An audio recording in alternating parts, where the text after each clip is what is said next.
वालेकुम my YouTube family, कैसे हैं आप सब। आज मैं बना रही हूँ चिकन विंग्स, जो कि बहुत इजी और क्विक रेसिपी है। और ये सारी चीज़ें चाहिए हमें चिकन विंग्स बनाने के लिए। सेम रेस्टोरेंट स्टाइल के ये चिकन विंग्स बनते हैं और बहुत ही ज़्यादा मज़े के बनते हैं। तो सबसे पहले मैंने तकरीबन 3 kg चिकन विंग्स ले लिए हैं और इसमें हम 1 टीस्पून जो है वो बेकिंग पाउडर यूज़ करेंगे और बहुत अच्छी तरह से हम विंग्स पे लगा लेंगे ये बेकिंग पाउडर। और चिकन को जो है वो मैंने 3-4 पानी से अच्छी तरह से धो लिया। उसके बाद मैंने 2 टेबल स्पून सिरका और 2 टेबल स्पून नमक जो है वो पानी में शामिल करके इसको तकरीबन 1 घंटे के लिए भिगो दिया था, ताकि जो सारी स्मेल और ब्लड है वो अच्छी तरह से निकल जाए।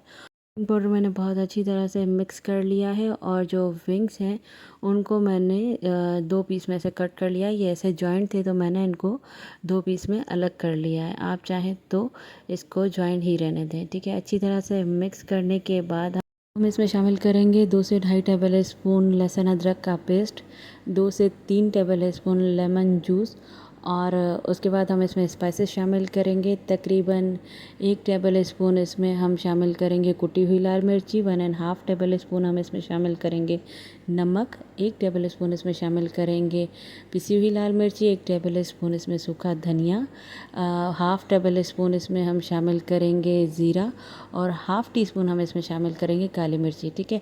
ये सारे स्पाइसेस इसमें शामिल करने के बाद हम इसको अच्छी तरह से मिक्स करेंगे। आप चाहे तो ग्लव्स यूज़ कर सकते हैं, लेकिन मैं ग्लव्स यूज़ नहीं कर रही।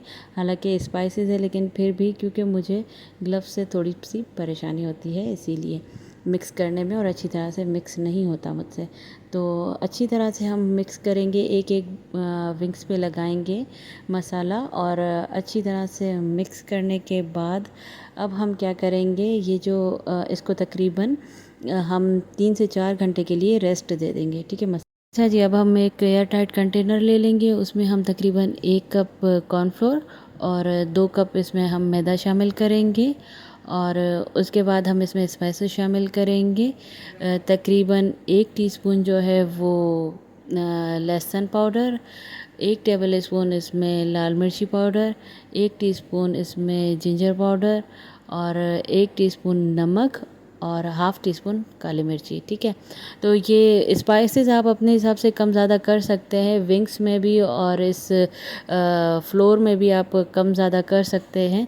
अब हम बॉक्स को कवर करके और अच्छी तरह से हिलाएंगे, ताकि जो हमारे सारे स्पाइसेस और कॉर्नफ्लोर और जो मैदा है ये सारा एक दूसरे से अच्छी तरह से मिक्स हो जाए, ठीक है। इस तरह से हम हिलाएंगे और उसके बाद जो है हम खोल के देखेंगे कि ये देखिए एकदम मिक्स हो गया है बहुत अच्छी तरह से।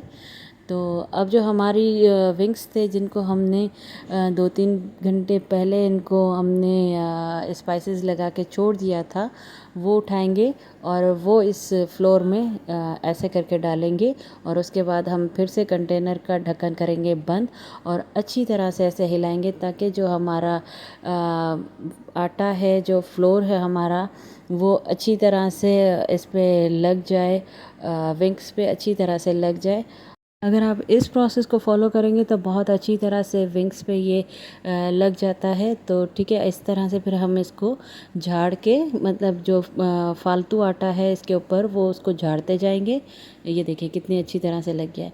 और 1 बाय 1 करके हम सारे जो विंग्स हैं उन पे ऐसे करके ये फ्लोर लगाते जाएंगे और इनको एयर टाइट कंटेनर में रखते जाएंगे और पूरा ये जो बॉक्स है ये फुल भर गया है। तो अब हम इसको कर लेते हैं फ्रीज़। आप इसको कैसे फ्रेश बना सकते हैं, तो ऑयल लेंगे हम और उसमें हम इनको कर लेंगे फ्राई, जितने भी आपको चाहिए हों तो आप उनको फ्राई कर लें। फ्राई करने के बाद गोल्डन गोल्डन से फ्राई हो जाएंगे, बहुत ही अच्छा इनका एक कलर आ जाएगा। ये गोल्डन हो जाएंगे तो हम इनको ऑयल से अलग कर लेंगे और एक सेपरेट प्लेट में निकाल लेंगे। उसके बाद हमें इनका सॉस बनाना है, तो ये सारे सॉसेस चाहिए होंगे हमें तक। और फिर उसके बाद मैंने एक सॉस पैन ले लिया, उसमें मैंने 1 tablespoon chili garlic ketchup शामिल किया और 2 टेबल स्पून मैंने इसमें सोया सॉस शामिल किया, 1 टेबल स्पून मैंने इसमें सिरका शामिल किया और 1 टेबल स्पून मैंने इसमें वोस्ट्रो सॉस शामिल किया। और अब हम इसमें शामिल करेंगे तकरीबन 1 टेबल स्पून हनी, भर के शहद का वो शामिल करेंगे और उसके बाद तकरीबन 1 टेबल स्पून हम इसमें चिल्ली सॉस जो है वो शामिल करेंगे। ठीक है, ये सारे सॉस शामिल करने के बाद हम इन सॉस को अच्छी तरह से मिक्स करेंगे और इसमें तकरीबन 2 टेबल स्पून पानी शामिल करेंगे और अच्छी तरह से इसको पकाएंगे। जब इसमें बबल्स आने लगेंगे तो हमारे जो विंग्स हैं वो हम इसमें शामिल कर देंगे सॉस में। ठीक है, और अच्छी तरह से मिक्स करेंगे विंग्स को सॉसेस में, ताकि जो हमारा सॉस है वो अच्छी तरह से विंग्स पे लग जाए और बहुत ही अच्छा सा एक शाइनी शाइनी सा और मज़ेदार सा एक टेस्ट आ जाएगा। आप ज़रूर ट्राई कीजिएगा, बहुत ही ज़्यादा मज़े के बनते हैं। आप बड़े बड़े रेस्टोरेंट्स में आपने विंग्स खाए होंगे, लेकिन अगर आप ये विंग्स बना के घर पे खाएंगे तो आपको पता चल जाएगा कि ये कितने मज़े के बनते हैं। ठीक है, अच्छी तरह से सॉस लग गया है हमारे विंग्स पे, तो अब हम इसको कर लेते हैं डिश आउट। और इसके साथ मैंने मायो सॉस बनाया है, तो नेक्स्ट टाइम मैं आपको ये सॉस बनाना भी सिखाऊंगी। तो वैसे तो इसके साथ सॉस की ज़रूरत नहीं है, क्योंकि काफ़ी सारे सॉसेस इस पे ऑलरेडी लगे हुए, और फिर मैंने इसके ऊपर सफ़ेद तिल जो हैं वो छिड़क दिए हैं थोड़े से, और ये देखिए कितने मज़े के बने हैं और कलर भी बहुत मज़े का है। आप लोग ज़रूर ट्राई कीजिएगा और मुझे कमेंट बॉक्स में बताइएगा कि कैसे बने हैं विंग्स। और मेरा चैनल लाइक सब्सक्राइब शेयर कीजिएगा। आप जितना ज़्यादा मेरा चैनल शेयर करेंगे और लाइक करेंगे, मैं आप लोगों के लिए उतनी अच्छी रेसिपीज़ लाती रहूँगी। और दुआ में याद कीजिएगा, अपना बहुत सारा ख्याल रखिएगा। अल्लाह हाफिज़।